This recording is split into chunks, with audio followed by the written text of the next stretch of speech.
We're on. I accidentally turned the camera on, so now we're live. All right. Thanks everybody for tuning in.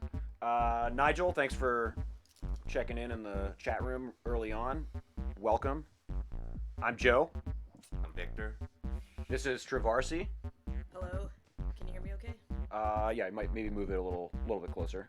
You can like turn it, do all that stuff. Yeah. All right. All right. Here we are. We're a little bit crammed in here today because we've got Trovarsi's cool 12U system in here, so we're gonna have a little bit of a little walkthrough, a tour of that maybe, and see some of her favorite modules. And yeah, just want to get right into this, so we don't have much news today. I think Victor had something about some free plugins. What was the one you mentioned yesterday? Oh man. The PreSonus VU meter. Yeah. Is that it? Right? You want me to one's stop free. this? Yeah, you could maybe turn it down. But it has a really nice phase meter on it, so Yeah. that they're offering it up. It used to only be in Studio One, so you couldn't get it, and a lot of people wanted it. Yeah, the VU meter is something that Victor turned me on to this year. I don't know why I overlooked the importance of the VU meter in mixing and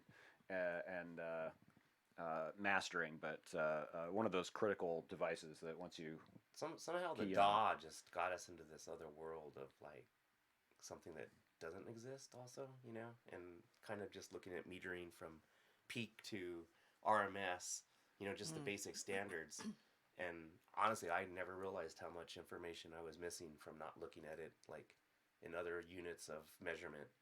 And so to kind of realize, when you're looking at all this emulation software and it's all emulating the old stuff and it all has VU meters on it, well, what the hell's going on again? And so, started reading about it and realizing like, oh, wait a minute, why is everyone like multi-layering all their samples and stuff and, having all these phase issues? And it's kind of like, oh shoot, we forgot about saturation and, the VU meter. And once I went back to the VU meter, and now I've kind of gotten you and a couple other people to start using that instead, or along with everything, and start looking at it from all the different sides and getting your sound a lot thicker.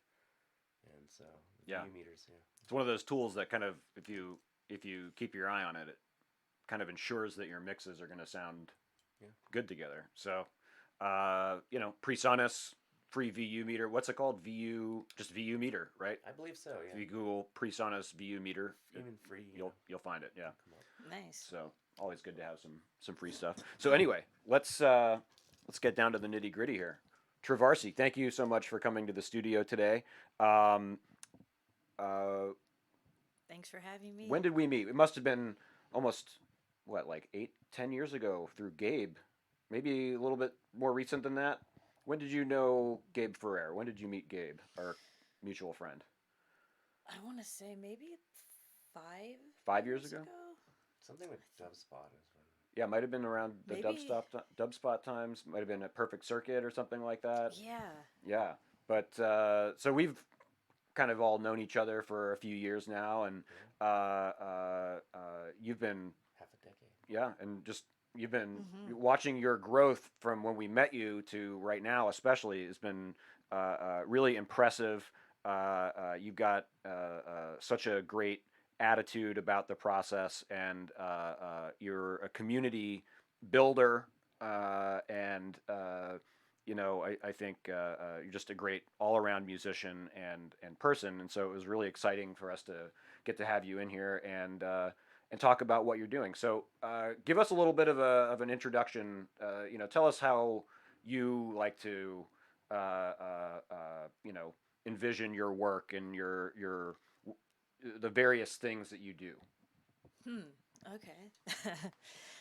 Well, first and foremost, I do like the foundation of making music in collaboration and working with people. That's really important to me. Like, I always learn something from somebody, and they learn something from me, and that's definitely the foundation of how I like to approach stuff, because I don't know. I feel like I'm learning something new every day, and it doesn't matter if it's from somebody who's been working in music for years or if it's somebody who just started out. Like, and that's the great thing about it. Like, I've learned stuff from both of you too over the years, and just yeah. So that's definitely a good foundation from my how I approach making music, and I guess that's one of the main reasons too why I started. Why I'm one of the founders of Southern California Synth Society, is for that reason. Like we didn't have that kind of meetup.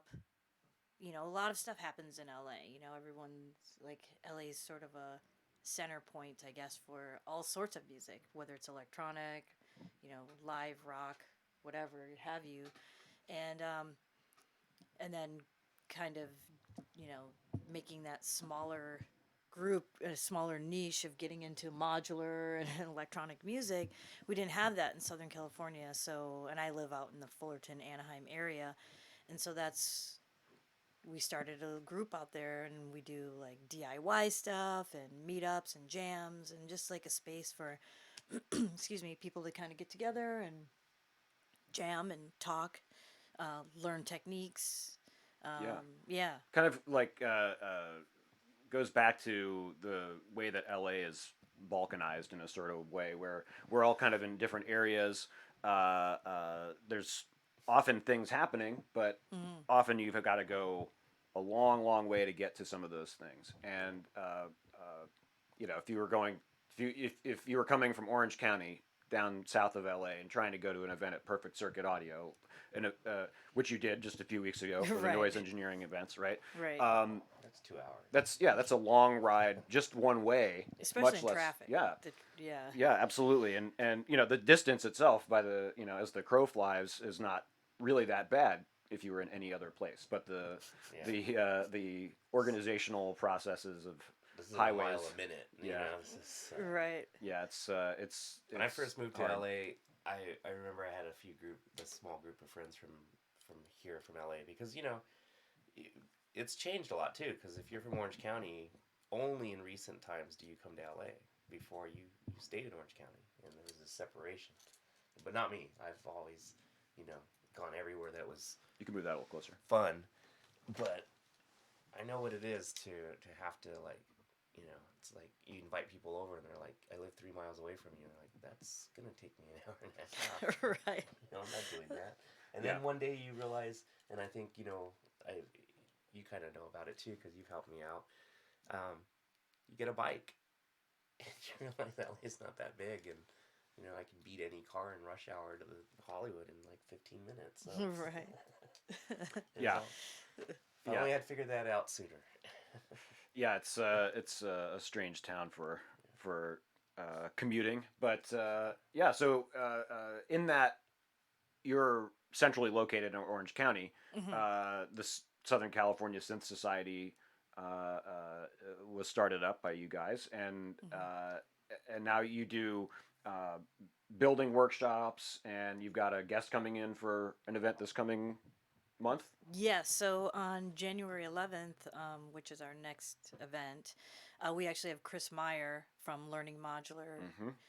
He's coming to do a demo. He's going to first do a workshop. He's also the co-author of the book Patch and Tweak, so Right. he's gonna do like a book signing. We're gonna raffle off a, you know, like do like a draw your name kind of giveaway for the book, and then he's also gonna perform and do a jam, and then we're just all gonna hang out. So That's awesome. yeah, and then it's just yeah, good opportunity to pick up some other techniques on patching and Yeah. See other people who are doing the things that we're doing them the way that they do them, as opposed exactly. to our own weird personal ways of doing things. Right. Yeah. That's half the fun of this pursuit. So tell us a bit about your story. How did you get to Orange County? How did you get to making music and then the modular system? Where do you come from? Give us a history of Trovarsi. Wow. Let's see. Well, I started playing piano when I was young, like in elementary school. I played the violin, I played the piano. Eventually, I leaned more on the piano and gave up the violin. And where are you from originally? Madison, Wisconsin. Ah, okay. So I grew up in the Midwest. Let's see. There's a good music community in Madison, though. Oh It's, yeah, for sure. it's a big place for music. Oh yeah, and I grew up there in the, so I graduated high school in 92. So that kind of gives you perspective, the rave days, Mm-hmm. in the Midwest, all the, calling the hotlines, going to the raves in the barns, all that kind of stuff. um, Raves in barns. yeah, yeah, yeah, like, That is so Midwest. yes, very. And I spent a lot of time going to Chicago out there too. But I thought it was a good time, to be a part of, like, that's when the pinnacle, I think, like techno and Yeah. house and, you go to one room and it had like drum and bass or jungle back then or whatever, Mm-hmm. and then dance music or techno then, Yeah. So, but I guess fast forward over the years, I've kind of just did that typical artist struggle, where you're trying to like follow your passion, yet you have to make money and, get the quote unquote real job sort of thing. So Mm-hmm. I did that back and forth. And I guess getting to LA, like coming here after doing a few geographics, from East Coast to San Francisco back and now here over the past, I've lived in LA, let's see, like 15 years now, Mm-hmm. or the LA, Area. this area. Yeah. And how I've always been doing, like, playing music. I sang in a Hendrix band. I was a lead singer for a while. Wow. A Jimi Hendrix band? Yes, Jimi Wow. Hendrix band. I did that. Played here in LA and in Vegas, and that was fun. And right around probably 2007, 2008, I was like tired of singing other people's music. I mean, I liked it, but I was like, Mm-hmm. I really want to produce out some of the songs that I've written Yeah. over the years and worked on, and I was more into playing the keys then, so I I started producing more house music, Mm. just Mm-hmm. because the chords and all that Sure. sort of stuff. And then I used Logic back then, and I kind of went through that little, like, self-taught sort of production, learning from various people that I would meet in the scene, Mm-hmm. and then work, kind of my professional work kind of pulled me out of music for a little while, Mm-hmm. and then fast forward a few years, and I was like, I really need to. I'm getting older, and I really need to, like, if I really want to make a go at this music, which I absolutely love and have the passion for, I need to do it, like, so I decided to kind of restructure my life and change my moniker, and that's when I became Trovarsi. What were you using back then? I don't know if I want to say. Oh, okay, fair enough. Fair enough. That's fine. No, but I mean, I'm sure people could probably find it. But yeah, that's, I guess, like, where the turning point for me. Yeah. I was like, okay, like, I really want to dive in, and I went to learn. I got into learning Ableton because It's all a progress or progression. I mean, yeah, it's a rabbit hole because you could even be a person say I want to get into MIDI, and that's old protocol. But what type of devices and what you can do with it these days, and right, yeah, I think it's all various rabbit holes for sure. But yeah, like, I guess what happened is that I wasn't happy with working. Like, I had a good job and and everything, but I wasn't following my passion, and which was music, and it always had been in the past and all throughout the years. And so I decided, like, I wanted to get more into that avenue. Mm-hmm. And so I did a little restructuring. I went back to school to learn Ableton because it was always a goal in the back of my mind. I want to play live. Didn't know how I was going to do it. I mean, I've played piano, I've played keys in bands, Sure. I sang, but I wanted more of electronic music, and I wanted to do more of a creation of music in other ways, not just straight playing keys or Sure. doing vocals and stuff. So, yeah. So How did that lead you to the modular then? Well, I think it just was sort of this fast progression of, I'm very much into tactile performance. Hmm. I use drum machines, hardware. I did go down the MIDI. I still use MIDI with Ableton, especially. I do use hybrid setups to this day. I'm always swapping and doing different things. Hmm. And for me, like when I started hearing some of the modular synths and sounds that it could make, I was just like, wow, like it would take me racks on racks and sitting and dialing and using tons of automation to make some of these sounds that people are just making with their modular setups and having that enjoyment of turning knobs and having those happy accidents. So yeah, like I just my I guess where I started really questioning is you and I went to a show together, or I met up with you at a show. What show is that? Um, it's the one that Mo Oh, the black and noise. the Black, Oh yes, yeah, they around do NAMM. every year. Yeah. Yeah, yeah. And so it was like that was probably like one of those staple moments in my life, like Well, that's the show. I like mean, it Yeah. was that, you and like I went to NAMM and I Hmm. met Chris and Steven from Noise Engineering, Oh yeah, and yeah. they showed me some, like this is what this does and this. And I kind of joke around and tell them, like, I don't remember anything you told me. I just remember Yeah. the sounds that you were making, Hmm. and like I was like, I love this. And then you were like, hey, meet me at this party, and I went and Belief Defect was playing, and I was like, yeah, Yeah. this is. I'm definitely slipping down this rabbit hole. I can see it Yeah. now. What like, a way to have that initiation yeah. into the modular world. Black Noise, of course, is the Richard now. Devine played too. Yeah, And yeah. Richard and Searchai Yep. and probably and yeah, so they're doing another event this year. They announced they're selling tickets now. So if you're coming to NAMM, come grab check out tickets now. Black Noise. Yeah, get your tickets now because they're not going to be for sale very much Yeah, longer. that sells out fast. Yeah. That's the event. And I don't think they've announced the lineup yet, but just based on the last 10 years, you can It's gonna be probably count ridiculous. on Richard playing. You can probably count on Surachai playing, drum cell, and maybe Well, you know the thing I'm Luis. other wondering group. is, Yeah, it looks like we ditched the video cam, the projectors, and the video wall's been the new staple for the Observe shows, which are the techno events. oh, an Mm-hmm. LED And video I'm wall. wondering if the LED walls. I didn't ask. I don't. I'm not promising anything. Yeah, there's no But, there's no but if no it details is, yet. it's Really. over because Octaform will just, you know, take advantage. Yeah, those shows are an audio visual assault Yeah. on the audience, Yeah, and it's amazing. yeah, it's really something to behold. So if you're coming to town for NAMM, highly recommend that you check out the Black Noise Party. Is And it the Friday night? it or is Yeah. no, it's Saturday Saturday. night. This Yeah, time Saturdays? Saturday. yeah. Okay. He was planning to do it Friday, but I think they got a Saturday night, and it looks like it's going to go all night. So plan accordingly if you're going to go to the NAMM the next day on Sunday. So Which also means I'm not even gonna say it. Never mind. okay. I was gonna say it. I was gonna say it's gonna rain. No, Yeah. don't say It that. always does.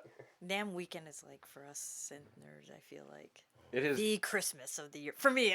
absolutely. I think let's talk about NAMM for a minute because you were just saying NAMM was one of those crystallizing moments for you where you experienced new instruments, right? It's Mhm. always a great place to catch up with people who you know from the industry. Um, uh, what is it about NAMM that is so exciting to people? Why do people get so excited about that? I think it's just the start of the new year, the fresh seeing new gear. It just for me personally, it's just seeing friends, meeting up with people that have come in. You don't maybe haven't seen maybe see them a couple times a year, and Yep. it's all of that like the community, the new gear, the research. It just kind of gives me that boost of like okay, it's the beginning of the year. It's get it going. Like what's coming out, Yeah. the inspiration, seeing the different artists what they're doing, the shows.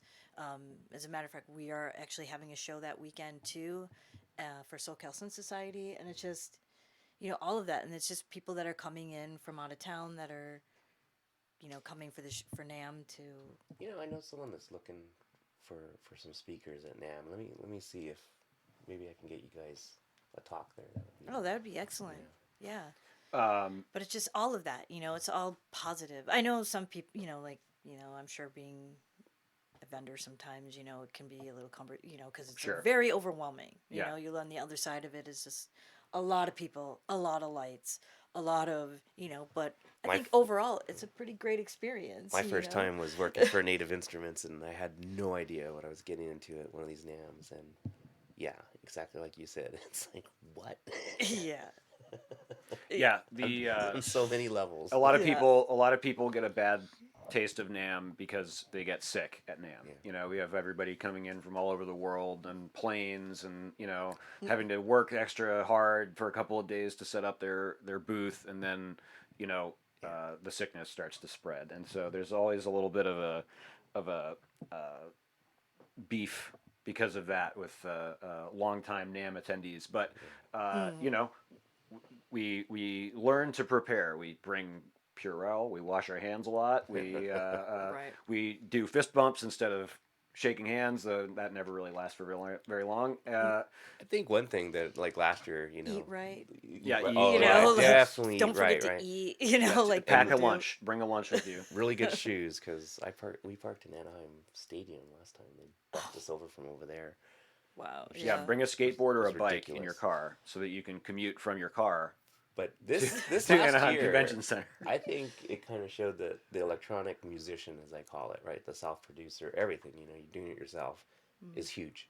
Because when, 2 decades ago, it was bands still and musicians and everything that like were dressed so ridiculously at these events, which was also a fun thing. It's so fun, right? And now it's kind of a little more rare. I noticed everyone has, our synth look, as I call it. And I'm like, oh yeah, we're taking over. So it's really cool. Yeah, it's an interesting arc with NAMM in relation to Eurorack and music tech in general. Yeah. The music technology outsiders, which used to be Eurorack, used to be in the basement with Yeah. ukuleles and Yeah. a lot of gear that Was it Hall people B? might bypass, but now it's right there in the front door. Yep. So it's pretty exciting and a great time to meet people, to network, to see the new stuff, of course. And just like you said, for me, my manager at Native Instruments, Jeff Horton, he got me into this. He got into this before I even knew this was even going to exist, which is, the Dofers, the Right. first thing that I ever saw, and so I thank him. That's kind of neat that someone that else, introduction to new things. Yeah. had no idea that it was going to be another one of these. Like, oh no, don't get into this. It's bad. So let's talk about some of the projects that you're working. Oh, really, I actually want to talk to you first about the idea of community building. You touched on this a little bit ago. The importance of collaboration, of working with other people. Where does that sync up with building a community in the Eurorack world, or in any world, in any music scene? How do these things come together, do you think? In terms of the meetups, or just like Yeah, in terms like how does a community get built? You've successfully kind of brought together a bunch of people who have a similar interest. How do you find these people? Where do you start in the process of community building? How does that differ from building an audience or something like this? I think it's happened pretty organically because, well, I love meeting people and I feel like I'm always looking to learn things, and just as much as I'm looking to learn something, like I have somebody asking me like, "Hey, how do you do this?" and I'm more than willing to like sit on a call or meet up with somebody or have them come out to the studio. And so I think that foundation is just very natural for me. And so when we were talking about we should start this group out and in our area in SoCal, it just seemed like the right thing to do. Like we needed it. And then it just kind of grew from there. And as I met people, for example, like B-Boy Tech Report, Corey, they have the Mod Bap movement, Yep. and like meeting those guys at Synthplex, and then making that relationship, and now like I'm hanging out with Corey all the time. Like Yeah. he's always coming over, and like it's very. I think it's all very organic, Yeah. like because it's not like a forced thing. Like, oh, I need to make this community. It's Yeah. just Yeah, it comes it's from already being of the mindset of wanting to learn, wanting to share, wanting exactly. to grow, both in terms of your own skills and as well in terms of your network, for lack of a better word, right? Mm-hmm. I think maybe that's minimization of what's really happening though, because it's not really networking, right? It's not about that per se. It's about building a group of friends who have like interests, and from that naturally comes this thing that you've created. Mm-hmm. Mm-hmm. Now that requires a certain mindset, right? Like you have to be open to working with other people. You have Mm-hmm. to be open to new ideas and new ways of thinking, and that sometimes takes practice for some people. But you have such a natural ability to communicate with people, and you know, it's this innate interest in learning and sharing what you've learned. I think that helps to draw people in. Tell us about ModBap. What is ModBap? Because you were a part of that first live stream that they did for ModBap, right? Mm-hmm. So what They is did that? at in my studio. That's right. Yeah. Mm-hmm. So Modbap is the taking the hip hop sort of background and incorporating these other techniques like using modular. And I guess my involvement with it is just giving that space, and I don't make hip hop, but I love it. I listen Mm-hmm. to it, and I love what they're doing, and I want to support it. And so that's where my involvement is with the guys, and it's their process is also very organic. Mm-hmm. It's just very has that hip hop feel of you know back in the day it was taking records and sampling and taking something that wasn't supposed to be used for this specific thing and Mm-hmm. kind of making it their own, and it's from how they're using modular in the same process. So Yeah. I think it's dope. So Yeah. I mean, it's really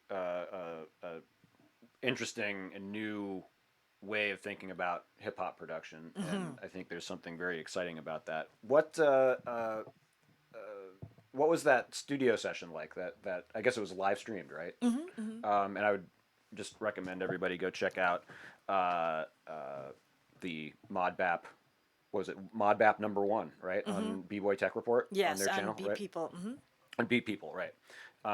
And they also do a great live show, a great live chat show about modular and music tech and stuff like that. So I would just highly recommend everyone go check those guys out, their channel out. Check out those ones. What? Okay, so tell us about your system here. How did you come across this collection of modules that you're working with? Let's see. Well, starting over there in the top corner is my Jomox kick.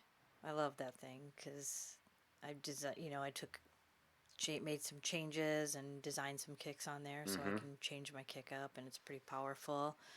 We'll bring the camera over and look at these in just a minute. But before we get into maybe the specific modules, what about the process of arriving at this system? Where did you start with it? What kind of is the motivation to bring these things together into a system? Well, I think when I first got into modular, it's just applying those synthesis rules and now taking it even deeper, like patching. And so, how I started, I've always been into percussion. I The main things that I focus on in production are techno and house, but again, going back to the mod bap and all these cross genres, I like to take some of those techniques and things like that and apply them to the genres that I like to make, you know. And so when I got into modular, I leaned more on percussive elements. So I had a lot of like Erica synths, noise engineering, just kind of getting those metallic-y, darker, like sounds, I guess, for very computer sounding, but yet using some analog and digital modules. So then going from there, I guess I'm always changing my setup. This is gonna change tomorrow. This box, so, like I don't even know what to say about it. Like, but I'm cool with that. I like it. Like some people, it works for them to kind of get one specific thing or a couple things, and then they, stick with that. And I've just kind of come to terms with the fact that I like to always be changing stuff. Like it just to me, it helps me learn more and keep moving. So And that's really the beauty of modular, right? That's yeah, like you the can make it namesake as even. simple or as complicated as you want it to be. Yeah. So right now, couple of my newest things in here, and is that Minotaur, which is the DIY kit, so I can use CV with it, That one's up here. and I love that thing, and that Dofer filter up in the corner. I don't This know if one? you can see that. Yeah. 3-channel Doper filter, right? Yeah, and it's going into another filter, the WMD, the here. MMF, I believe. Yeah. Yeah. So, Lots of filters. yeah. Got to have those if you're going to be making some squealy acid techno. Yes. Because I can get a lot of sounds out of that one Minotaur with just changing all these filters. And that's something, when I started to really shift my focus in what I was trying to do with modular is when I did that noise engineering workshop, because I used a really small skiff and I used it was 61 HP, so it was Oh, odd. right at 62, but Yeah, okay. But your setup it was is 61. 61. Like I guess I had like one blank panel in there, Right. but in using all noise engineering, and at first I was like, how am I? What am I gonna? Like what type of approach? But then I was like, okay, I had the BIA and the Manus, and I took those two voices basically and made a percussive, a bass line, a lead, a kick, and that helped me really change. I'm like, I need to look at some of my modules differently because a lot of my other modules before were just like one, had one job, One meaning like function, yeah. one function. Thank you, like hi hat, like clap, clap, Yeah. Joe Mox and kick drum. Joe Mox kick drum. Exactly. And now, like I as you can see, I have the BIA in there, and I have it going through the contour. And with that LFO, I can either you get like some weird bass line thing going, or I can change it up, and I can get like a nice little lead out of that. And so that's why my setup is starting to change right now, because I want to put more utility things in there, as people say, the not so fun things, but they're actually fun. Yeah, they're the things that make Make all it of happen. the other little functions in here really like come to life for sure. Exactly. And we were talking earlier about Dopefer modules and how Dopefer, of course, the originator, the creator of the Eurorack modular format, have all of these devices that fill in gaps that maybe other modular makers avoid because they might not be the most thrilling, eye-catching, make everybody jump out of their seat to buy that thing. Modules like one module that comes to mind whenever I think of Dopefer is the Precision Adder. This device that's effectively a mixer that allows you to add together CV signals. I learned about that from Stevio, who is one of these, modular techno gurus, and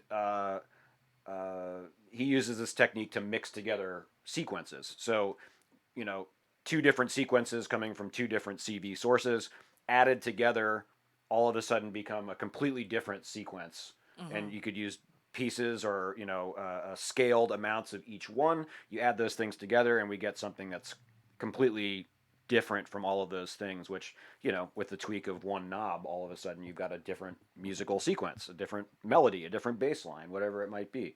Exactly. Um, so you always see maybe a little bit of sprinkled in dope for stuff Mm-hmm. because they are filling in a lot of those gaps. I find really interesting. Tell us about the noise engineering event that you did, which is viewable on the uh, Perfect Circuit Mm-hmm. YouTube channel, right? So basically, what they wanted me to do was kind of do a workshop. Not only talking about techno, but just having like a basic kind of approach, and the fact that using modules that you can use voltage control to get various tones, and so that's when I use the smaller skiff, but also showing people, especially that they're new, that there there's no bad you can't break it. You know what Mm-hmm. I mean? Yeah. Just the best part about it is just to patch, try to make some sounds that you like, whether it's something you're going to sample or whether you're just trying to put together a whole composition, and just have fun with it. And so when we did the workshop, the video was just sort of an overview of my patch and just like a quick run through. But then we Yeah. actually did the workshop at Perfect Circuit. And it was great because so many people there had never really had a chance to really sit down with a modular system. And they're like, how does, like afraid to kind of touch it, number one. Mm-hmm. People think they're going to break it. I felt like that when I first saw it. Of And I was course. like, this is Yeah. very overwhelming.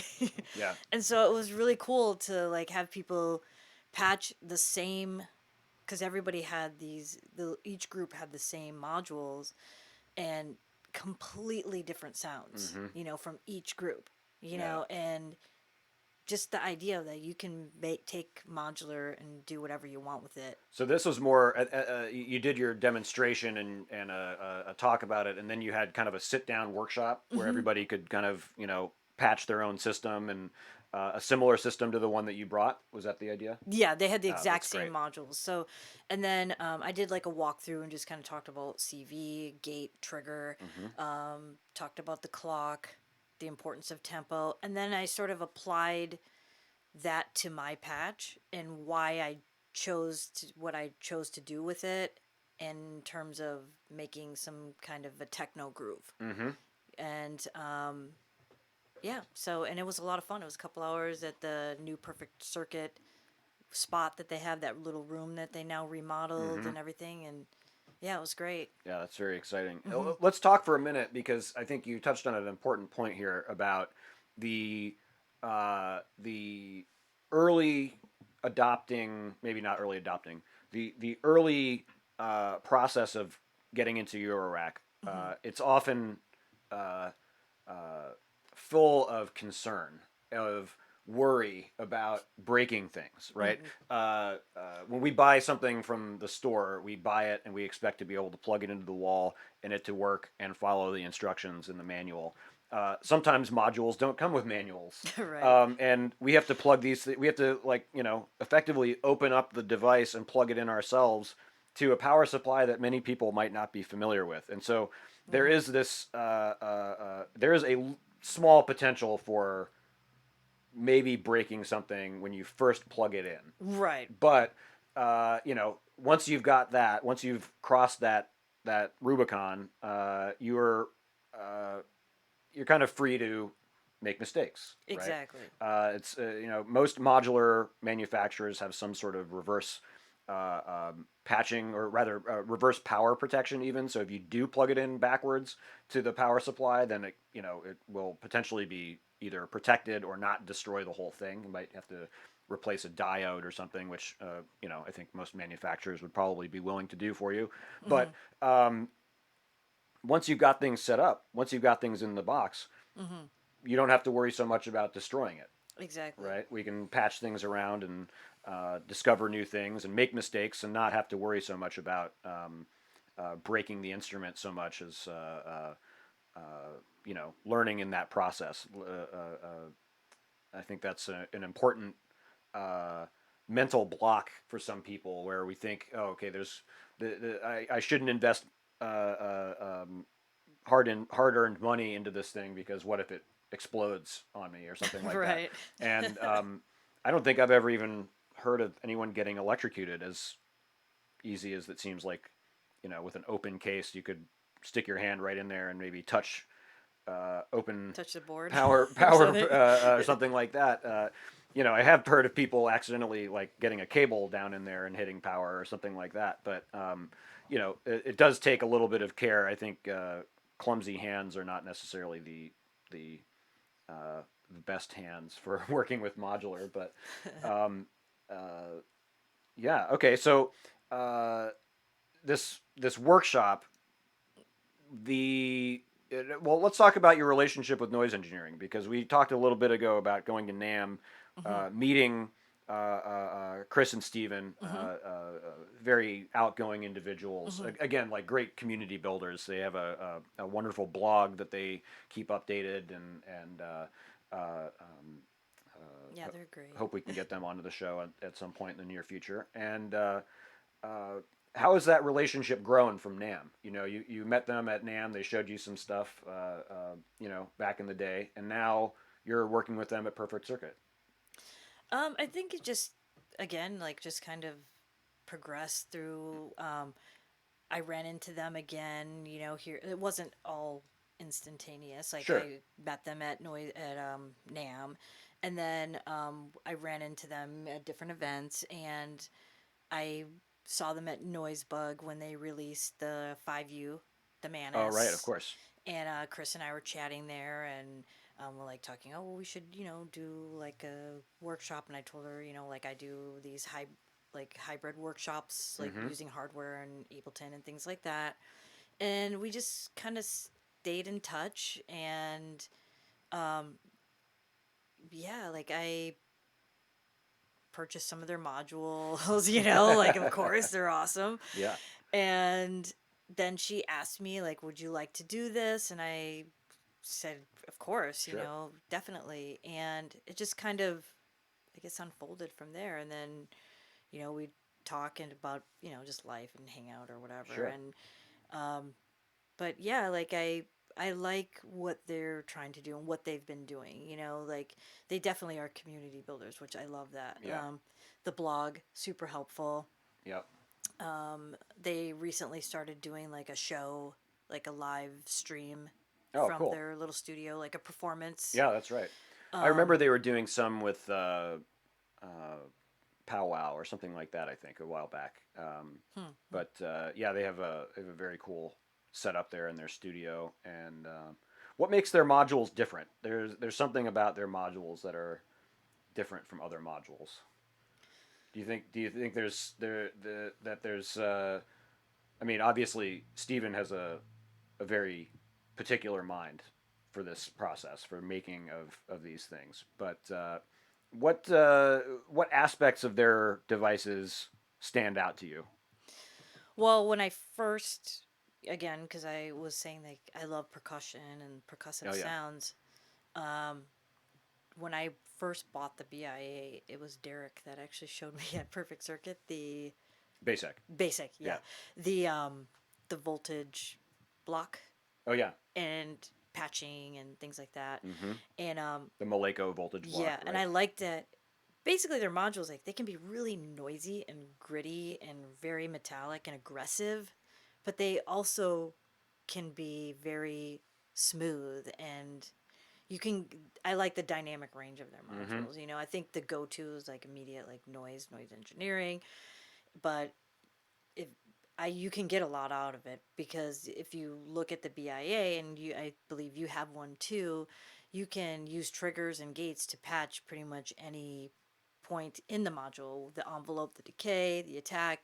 So you can pull a lot of dynamics out of their just out of that one module, Yeah. which was also the preface of when I use it at the workshop is that you don't have to have a lot to have a song or make something. You can Mm-hmm. start off with just a few modules Yep. depending on how you pick them and how you patch them and how you Yeah. arrange them, you know. So Yeah, their modules tend to have some, especially their voices tend to have some complexity behind the panel that gives you some freedom to make much more complex and interesting sounds than right. your average oscillator might. Right. I think Right. that one has like 6 or 7 oscillators and a noise oscillator in there. 6 oscillators That's and right. noise Yeah. oscillators.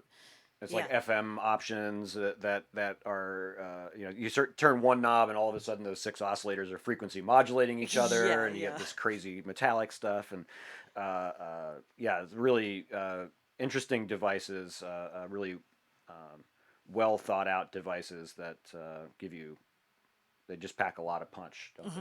Hmm. Hmm. I have the original Basimilus Iteratus, and the Alter, I have to say, is just taking it up so many notches with respect to the internal envelope and Hmm. the size difference. It definitely has that next level feeling to it. Just shredding modules. Uh, you said you were also using the Manus, right, which is Hmm. a Hmm. lead or like a more of a synth module than say the Basimilus, which is more of a drum Exactly. maybe synth thing. Of course, can still do uh, melodic material with this thing, Hmm. but Hmm. um, yeah, some wild stuff. And is that another noise engineering module down there? Yes. So this I use the lapis. This one you're pointing to, Mm-hmm. right? Yeah, Sorry, I yeah. can't. Uh, so I use that to open and close like decays.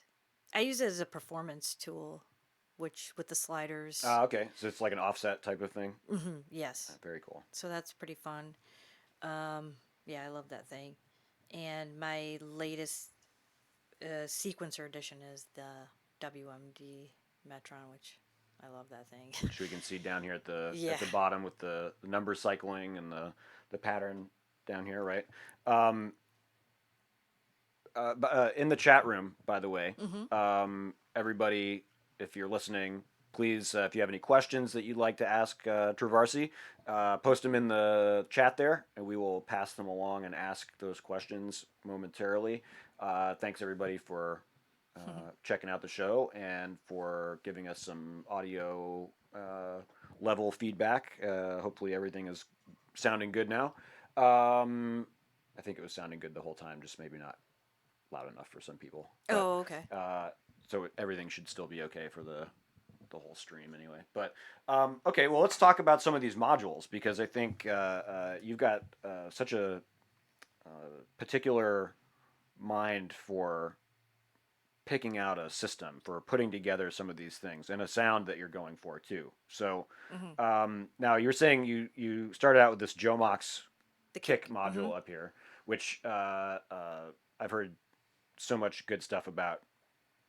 What is it that makes that the best kick module or one of the best kick modules?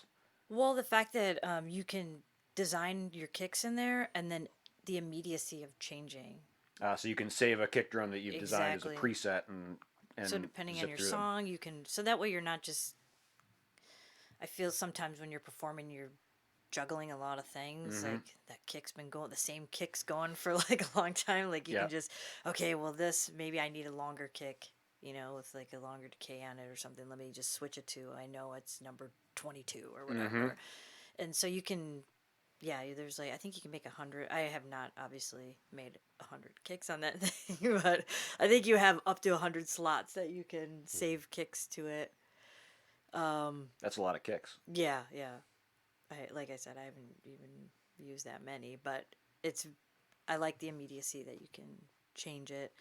Um, so yeah, Yeah, I think our friend Marco was the first one who told us about that Joe Mox kick drum. He was obsessed with that kick drum. He said it was the one. He'd gone through every other kick drum module and was like, "Now that's the thing to use."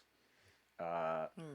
what else? What else in here is critical to your sound? Well, I do. I mentioned the Metron, the Yeah. WMD. Like that for me is my game changer for sequencing Mm. and performance because it's very live performance oriented. Like you have fills.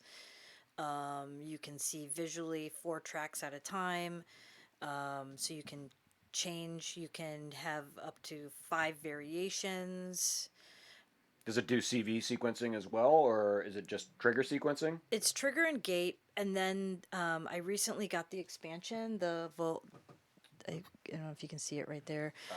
The Volterra, it's right next to Okay. it, but that Underneath the does cables. CV sequencing, Yeah. and you can either do quantize, you can choose your own scale, or you can just hold that button and turn the knob, and it'll just change the CV, like the volts per octave, in that moment, and it'll record it. Oh, that's awesome. Yeah. So it's very performance driven. Yeah. Just touch it and Turn it it, catches and it. yeah, Yeah. yeah.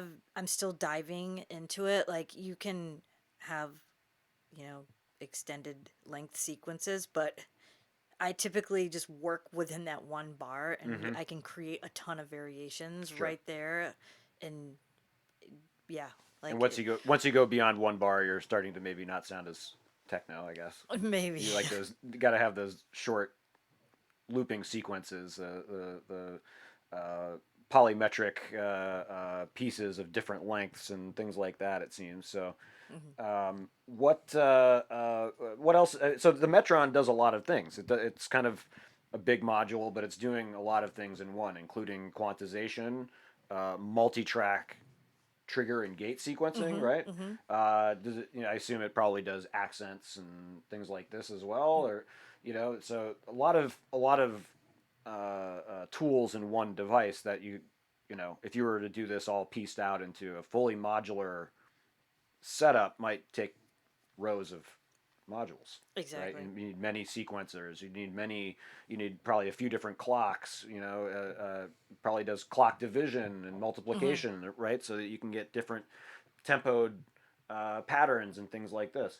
What CV output sequencer do you use? I suppose we're kind of diving in on that right here. Do you have other sequencers in addition to the Metron? Um, outside in this box, or Yeah, just or well, other or in maybe in this general. box in general. I do own the Ericsson's drum sequencer. Ah, That was the sequencer I was using before this that's sequencer. with the keyboard Hmm. punch buttons. That one looks Yeah, so that one fun. was a lot of fun too, and that had a lot of accents. But I like the visual aspect of the Metron and the Yeah, immediacy of the fills, and yeah. Being able to visualize many tracks at a time is hmm something that's very useful. yeah. And I've watched some of Alex's videos and just ways that he talks about shows using the sequencer. I was like, oh, okay, like using. Alex Nasty Nachos Yep, nasty on nachos. WMD YouTube page. He does some great videos. Yeah, and just like Even wears different a headset techniques. while he does them. Yep, yep, yep. And yeah, just different techniques like using the gates and triggers to reset, reset sequences, reset other like modulating opening and closing the decay, and the fact that you can see it visually, like so you kind of know. I'm a very visual person, Yeah. so to And when you be have all of able. those things to keep track of in a set, it's Right. really important to have And so that I can there. see the reset there, or I can change it right there. Like I maybe want to reset it 2 or 3 times in that bar, or excuse me, or maybe I want to just reset it once or not at all. Like I like that you can see all of that as opposed to seeing one track at a time. Mm-hmm. The Yeah. Ericsson's drum sequencer was great, but you can only see one track and Yeah. one bar, at a time. So Hmm. yeah. Very interesting. Hmm. So you have the octone also. I see there that sort of does some sequencing in a sense. Yes. I was using that until I got the Volterra expansion. Ah, we're mid You're, shift change yeah, you're here. definitely looking. I've been definitely, yeah. I do have some other modules that are not in there that I'm going to be putting in, like the fracture. I want to Oh yeah, like the yeah, and very that. cool. So, um, Fracture is the which one is that? That's also WMD, right? What yeah, does that yeah. one do? Like claps and Oh, cool. yeah, Like snare, just weird. interesting. Yeah. Interesting. All right. All right. Questions from the chat room. Shoot them out. We're ready. Give them to us. Okay, let's talk. You also have a 303 in here, I see. Yes. The 303 voice. So The you M- can do some proper acid. Yes, for sure. I love acid, techno, and house. Yeah. So I have the stepper. I think you can see it up in that corner Up there. here, right? So I use those two together so you get the slide and the accents going. Nigel asked for, I think it was Nigel asked for a free stepper up there. Oh, maybe it wasn't Nigel. I think it was JCJC, but he removed his comments. Oh, I okay. think he was embarrassed. All right, so some really interesting stuff in this box. You want to play a little bit for us? Let us hear what it sounds like. Sure. Have anything to play for us? I think maybe. Let's see. Let's just hear it. Let's turn this Yeah, thing that up. kind of. So there's that Joe Mox kick. Oof. And that's the 303. If you, I don't know, you can turn a knob if you want on there. Not the 303, I'm sorry, the Minotaur, yeah. You want to pull your mic out a little bit? There you go. That's Like better. that? Yeah, that way we can hear you. And I really like this mixer. The Oh, yeah, what's the Bafaco. mixer?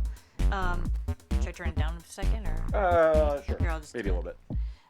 Well, the mixer is the Bafaco mixer with the expansion, and one of the main ways I perform is using mutes. Oh, yeah. Muting, that's part of my technique. I'm sure Mm-hmm. other people use that same, apply that as well, but Yeah. I use it a lot. We'll come back to that in just a minute because that's, I think, an important point. But Right. So I use it a lot. So the fact that, I can, drop a clap.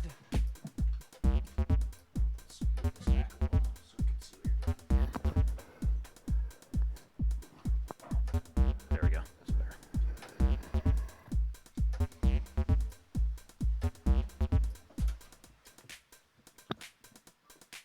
And I have like the send here.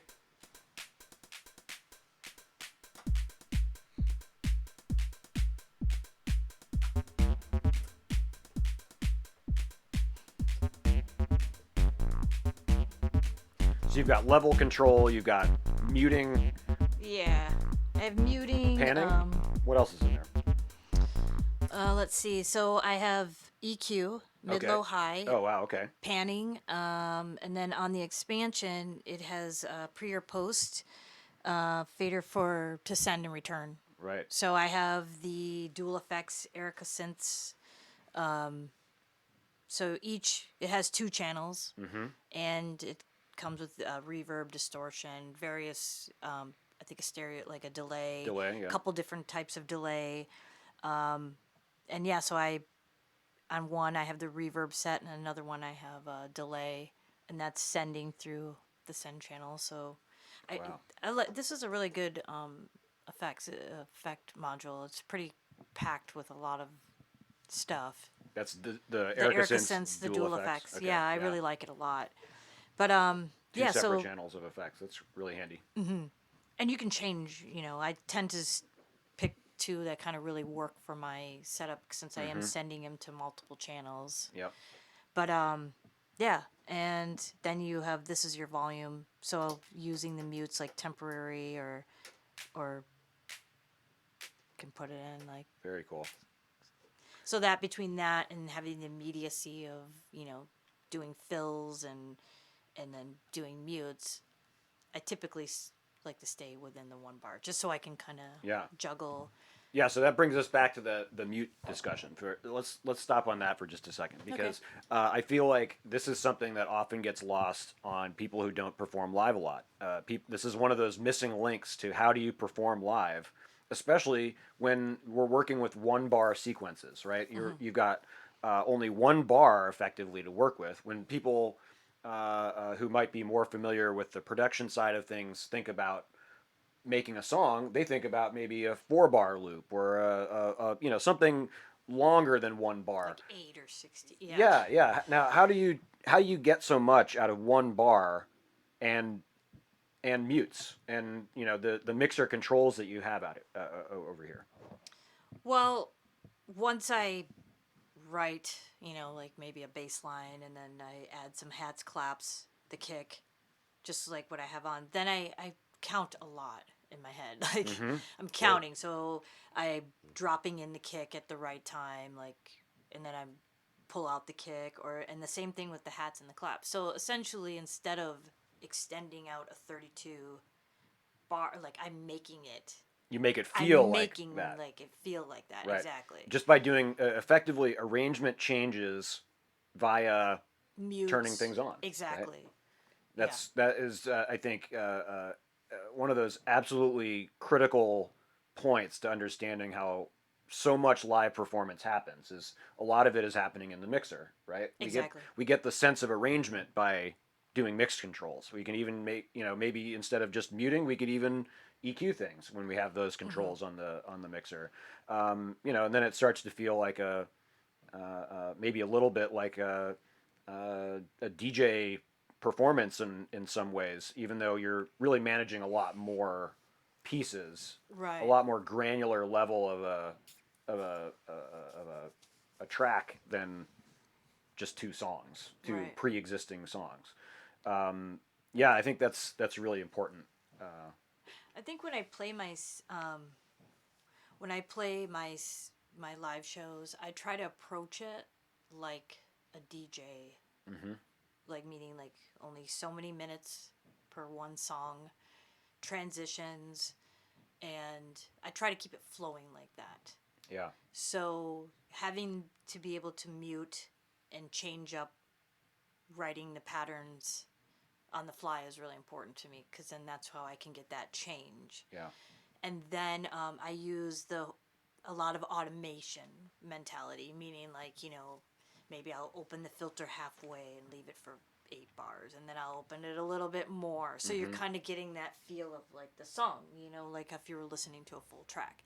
So some that's sort of evolution over exactly. time. Yeah, Yeah. So then like that's how I approach like each song and those minutes of like what do I want to happen, like if I'm going to drop a vocal, like okay, maybe it's going to come after the breakdown, or like and then I progress like that, and then it's time to transition, and then I'll break things down. So breaking down, making a breakdown and making that space is also important. right. And that's Right. becomes kind of a matter of just taking everything Taking away, everything out, maybe right? just letting something ride and putting a delay and some reverb on it, and Yeah, or pulling out all the melodic and just let the kick and the hats ride for a little while. absolutely. Yeah, Right. I think you also made a great point there about thinking like a DJ when you perform live. This is you're making techno and house and things of this nature, which is such a DJ heavy style. Both of those are so DJ focused in terms of the writing and the production, Mm-hmm. that if we're not trying to get into that headspace, get into that mindset, then we might be missing um, serious musical functions inside of the performance, and that the crowd might expect. The crowd might just inherently think it's techno. It's got to change. It's got to, we have to have new things happening every so often. We have to be able to, we expect maybe changes in the spectral content of sounds Mm-hmm. as an arrangement flavor, I suppose. Right. Right. So having all of those controls in a mixer, I think, is so critically important. So that's a really cool setup, and to have the sends, Mm-hmm. very very cool. Um, okay. Any other questions from the crowd out there? I mean, this has been really enlightening, and I really appreciate your coming in and sharing this stuff with us. You got a couple of other Erica synths in here, the DSP, Yes. So I and use that on the delay right now for the 303. yeah, Yeah. So it has its own little delay, just like I have this delay for the clap.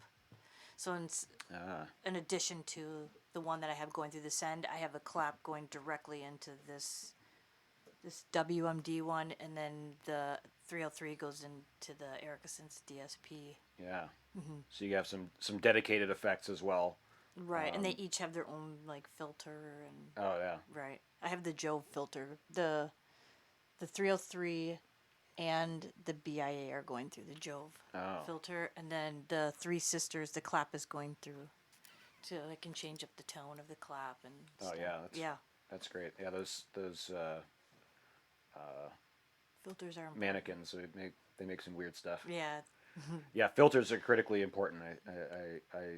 You're certainly showing us this. I mean, you've got a fair number of filters, and then the EQs, of course, kind of lend to that direction as well sometimes. So really, especially for those textural changes, right?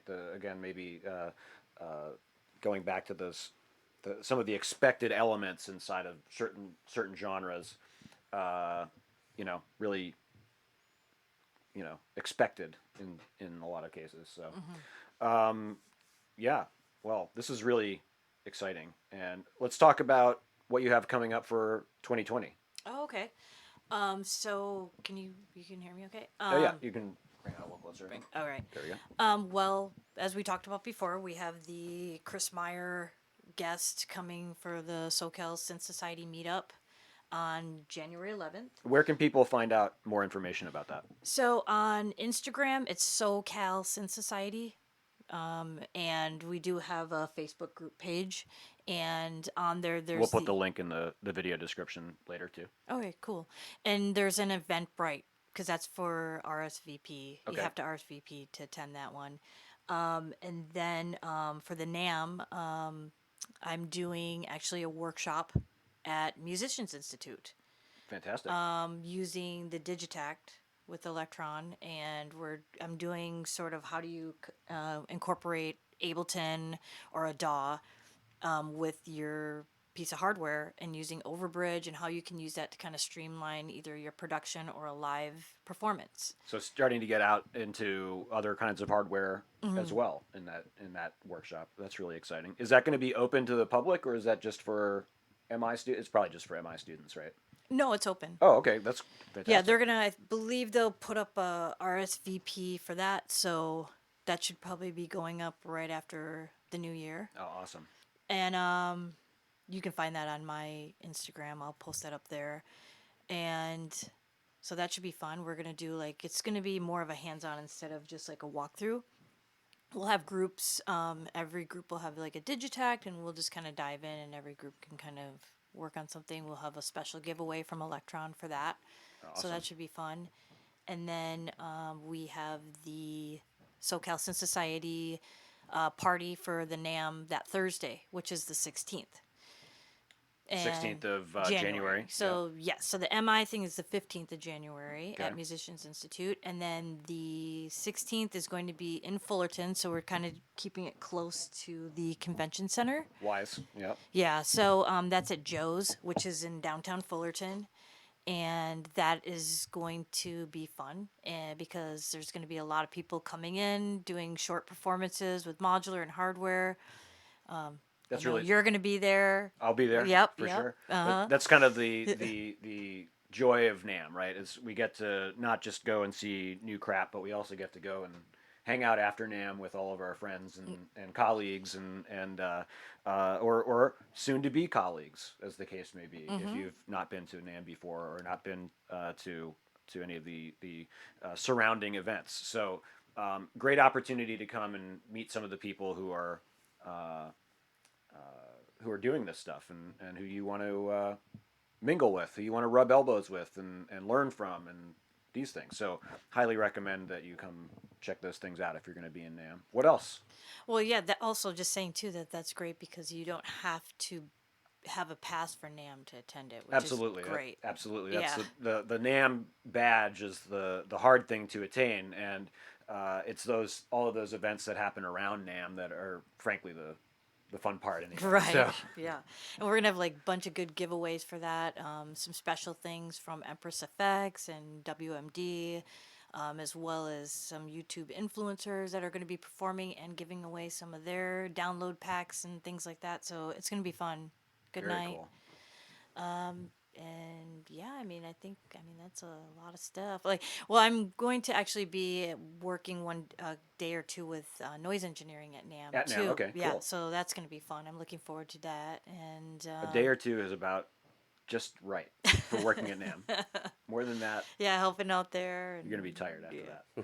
that. And do you have any music coming out in 2020, or still Um. planning on that? Oh yeah, yeah. I'm still producing. I actually have something coming out on Anode.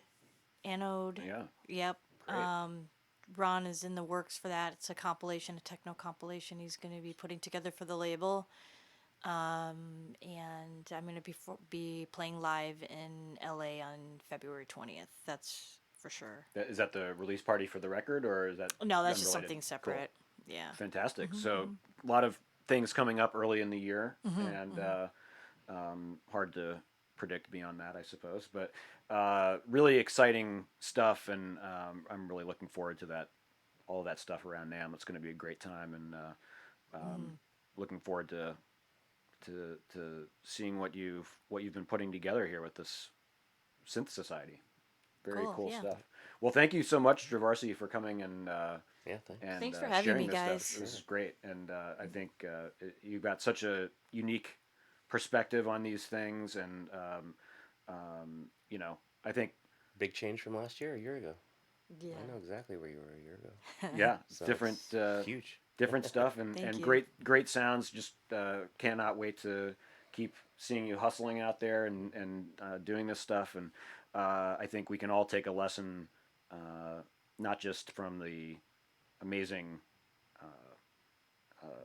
mindset that you have towards creating music and working with all this gear, making it, taming these things to work to your control, but also the fact that you've got such a great outlook on working with other people and bringing, you know, the education and sharing side to this world, which is, I think, there's just never enough of that stuff. So Thank you. I appreciate that. Yeah, I enjoy it. So awesome. yeah. Well, thank you, Trovarsi. Thank you, you. everyone, Thank for you. coming and checking out the show. And we'll be back next week. We'll see what we're going to do next week. We're going to do something. It's going to be the new year, and should be fun. So thanks, everybody. Great. Thanks, Trovarsi, again. Thanks for having me, guys. I really appreciate it. All right. Thanks, everybody.